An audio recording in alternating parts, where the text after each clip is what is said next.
कि ब्रह्मोस मिसाइल पाकिस्तान में जाके हिट कर गई, और लोग का कहना है वो जानबूझ की या नहीं की, ये मैटर ही नहीं है। मैटर ये है कि हिट किया क्यों, इसको समझते हैं लोग। देखिए, पाकिस्तान में हमारे यहाँ से ब्रह्मोस मिसाइल जो थी फायर की गई और वो पाकिस्तान में जाके गिर गई थी, और ये गिरी थी जब वहां पर, तो वो एक नॉर्मल से जगह पे गिरी थी जिसका नाम था मियां चानू। 9 मार्च को ये जाकर यहाँ पर हिट हो गई थी ब्रह्मोस मिसाइल। वहां 2-4 गो घर और था, किसी की मृत्यु नहीं हुई, लेकिन अंडर कंस्ट्रक्शन था, उड़ गया घरे दुआर। यहाँ पर वहां के लोग डर गए कि आखिर ये हुआ क्या है।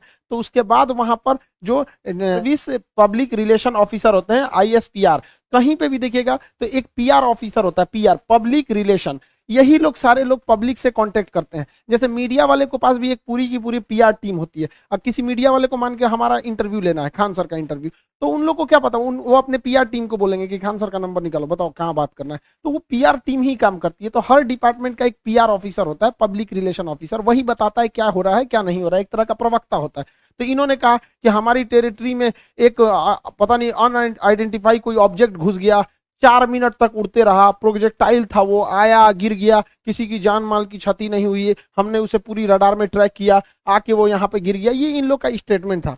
एक्चुअली में हुआ क्या था कि भारत से मिसाइल लॉन्च किया गया था, लेकिन ये दोनों देशों में विवाद न हो जाए इसलिए भारत सरकार के पहले से एक समझौता है 1999 का। 21 फरवरी 1999 में अटल बिहारी वाजपेयी और नवाज शरीफ के बीच में एक लाहौर एग्रीमेंट साइन हुआ था, लाहौर डिक्लेरेशन। इसमें कहा गया था कि अगर दोनों सेनाओं की ओर से अगर कभी भी गलती से कोई मिसाइल या हमला हो जाता है तो वो लोग हॉटलाइन पे बात करके इसका कंफर्मेशन कर देंगे कि जानबूझ के किया गया या गलती से हुआ है, इसकी अवगत करा दिया जाएगा। तो उसके लिए भारत की ओर से हॉटलाइन पे बात करके बता दिया गया पाकिस्तान को 2 दिन बाद कि भैया हमारी ओर से गलती से चला है।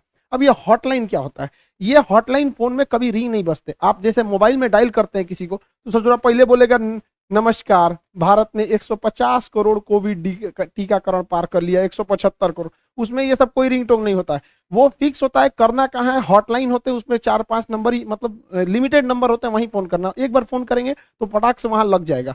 तो हमेशा इमरजेंसी में होता है। अगर हम कहीं किसी पे फोन पे बात कर रहे हैं और कोई नॉर्मल आदमी हमको कॉल करेगा तो उसको वेटिंग बता देगा, लेकिन अगर हॉटलाइन से कॉल करेगा तो जिससे हम बात कर रहे हो तो उसका फोन वहां कट जाएगा और डायरेक्ट आ जाएगा मेरे पास आदेश। तो ये हॉटलाइन 2 देशों के बीच में होता है। मुख्यमंत्री जब कॉल करते हैं तो हॉटलाइन से कर सकते हैं, प्रधानमंत्री वगैरह, तो हॉटलाइन से भारत सरकार ने उन्हें बता दिया कि ऐसा ऐसा हुआ है। शुरुआत में ये मामला दब गया था, लेकिन पाकिस्तान के लोगों को लगा कि उनकी तो मेरी बेइज्जती हो गई, किसी ने आया पूरा बजा के चला गया, इसकी जांच होनी चाहिए। अब ये भाई साहब ये कर रहे हैं कि इसकी जांच कराएंगे हम, कैसे मिसाइल आया और ऐसे हमारे देश के अंदर घुस गया 124 किलोमीटर। अब ये मामला लेके जाएंगे यूएनओ में सिक्योरिटी काउंसिल में उठाएंगे, रूस से कहेंगे, चाइना से कहेंगे, इस्लामिक ऑर्गेनाइजेशन के देशों से कहेंगे। इन लोग का कहना है कि यूएनओ तक में ये मामला उठेगा कि आखिर ये मिसाइल आया क्यों। ये गधा पाकिस्तान उसी चाल में फंस गया जिसमें हम इसे फंसाना चाहते थे। हम ये चाहते थे कि पाकिस्तान इस पर बवाल करे और ये मामला इंटरनेशनल हो, लेकिन इन गधों के यहाँ पता नहीं कोई इंटरनेशनल रिलेशन पढ़ाता भी है कि नहीं, इन गधों को कुछ नहीं पता,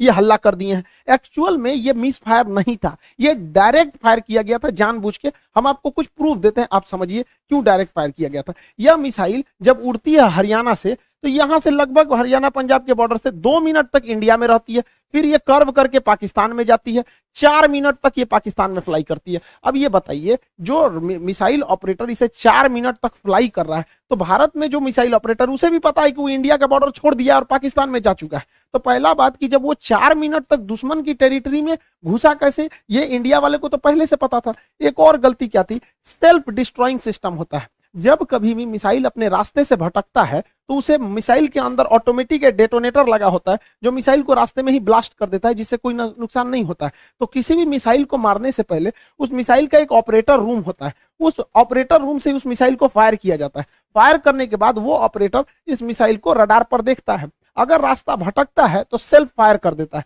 इस मिसाइल को सेल्फ फायर नहीं किया गया, बल्कि ऑपरेटर चुपचाप देख रहा था, मजा मार रहा था कि घुस गया है पाकिस्तान में चला गया है 124 किलोमीटर तक। तो एक ये दूसरा प्रूफ, और भी कई सारे प्रूफ हैं। तो समझिए कैसे। ये नक्शा पाकिस्तान ने जारी किया, हमने ये जारी किया पाकिस्तान ने। इसमें जो तीर का निशान है ये दिखा रहा है मिसाइल किस तरह आया और कैसे ये यहां से जाकर यहां मियां चन्नू पे जाके गिर गया। यहां पर देखिए कैसे मिसाइल ने सबसे पहले अपने से अगर मिस फायर होगा तो सीधे जाएगा, अपने से मिस फायर होगा तो सीधे। ये टर्न नहीं मार सकता है अपने से, माल फंक्शन की वजह से, गड़बड़ी की वजह से 90 डिग्री का कर्व नहीं मार सकता जब तक उसको पाथ फाइंड नहीं किया गया होगा, पहले से नहीं बताया गया हो। तो पहला 90 डिग्री टर्न अपने से नहीं मारा गया होगा। दूसरा, इस मिसाइल में कोऑर्डिनेशन फिक्स था। किसी भी मिसाइल को मारने से पहले उसका जीपीएस लोकेशन कोऑर्डिनेशन फिक्स किया जाता है कि यहीं पर जाना है, लेकिन इसमें कोई बारूद नहीं था। देखिए अमूमन यही होता है कि पहले उसमें बारूद यानी वारहेड भरा जाता है, पहले उसमें वारहेड भरा जाता है, तो इसमें वारहेड था नहीं। जब वारहेड भर दिया जाता है तब उस मिसाइल में फीड किया जाता है कि इस मिसाइल को जाना कहाँ है। तो इस मिसाइल में जाना कहाँ है ये फीड कर दिया गया था, और वारहेड नहीं फीड किया गया था। और जाना भी कहाँ है, मियाँ चन्नू पे। यहाँ ना कोई स्ट्रेटेजिक लोकेशन है, ना कोई सेना का स्कूल है, कुछ भी ऐसा नहीं है।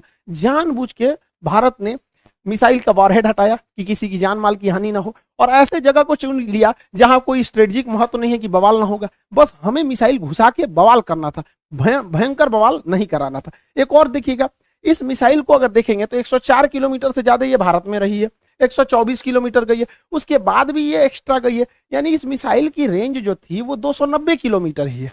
इस मिसाइल की रेंज 290 किलोमीटर, लेकिन ससुराई ब्रह्मोस मिसाइल 320 किलोमीटर कैसे चल गया। लगभग ये 30 से 40 किलोमीटर एक्स्ट्रा चला है। देखिए ये पाकिस्तान का ही नक्शा ही दिखा रहा है कि 33 किलोमीटर एक्स्ट्रा चल गया।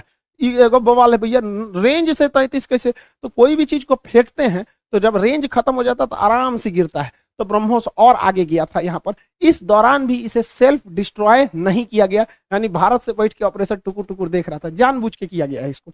अगला देखिए, और भी ये खुद पाकिस्तान कर रहा है, उसको समझाते हैं। ये उनके ISPR है, inter service public relation, ISPR। समझ में आ गया? ISPR समझो समझो, तोरा नहीं पता अभी यहाँ पे।